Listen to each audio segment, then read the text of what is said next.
Okay, we're moving right now to an update in the Air India urination row. Remember, this is the story in which one passenger peed on another elderly passenger. A statement is now coming in by the chairman of Tata Sons, Chandrasekaran. He's admitted to lapses. That's the big takeaway. He said, the matter is one of personal anguish to me. Remember, just yesterday, you'd had a number of authorities asking questions of the airlines itself. Remember, Tata has just a few weeks ago taken over ownership of Air India. We'll bring you more details. Remember, the man in question, Shankar Mishra, he was employed by Wells Fargo. Wells Fargo had terminated his employment. My colleague Anvit is with us right now.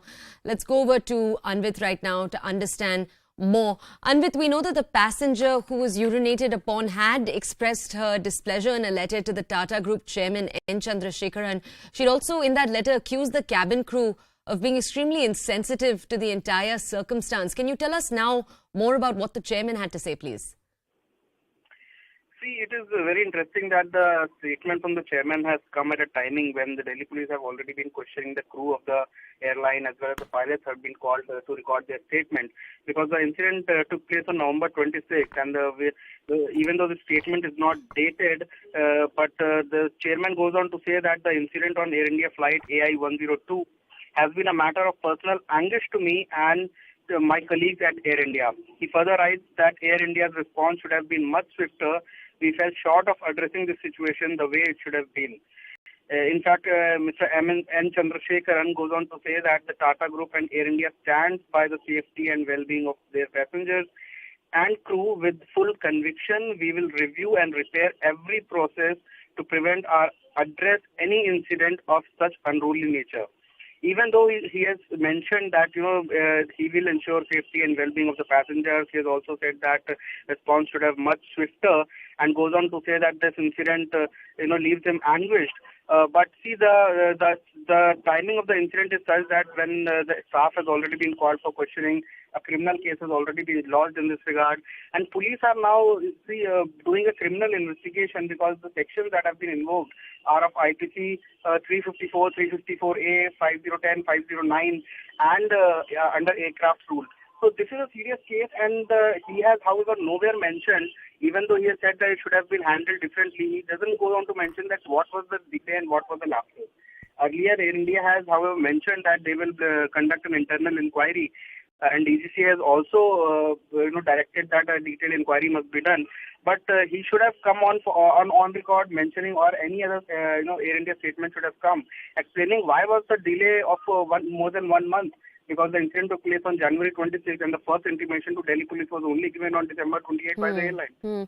Okay, Anvit, I have a few questions for you. We also know that the DGCA, the Directorate General of Civil Aviation, has said that the air carrier itself was in dereliction of duty. I'm just quoting their words there.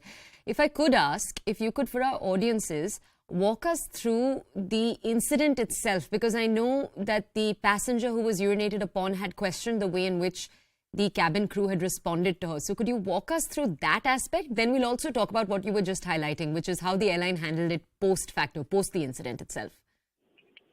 See, there are certain serious allegations by this woman, the septuagenarian woman who has alleged that this man had urinated on her. The serious allegations are that even when she was on board the flight and when the incident took place, this woman had, she was made to stand for at least 20 minutes. Then she has gone on to say that the pilots of the flight vetoed against providing her an additional seat, another seat, because her seat was already soiled. So that is another allegation she has made. Also, she goes on to say in a complaint, which was also the complaint that was converted into FIR. She goes on to say that once the flight landed, even then the crew members' behavior was not appropriate. She has said that even though she pressed multiple times that she wants to, she wanted the man arrested immediately by the airport police, and she had asked that she would want to press criminal charges against her. Even then, the crew made her and this man sit face to face and tried to negotiate the situation at the airport. So, but this is another allegation that she has raised.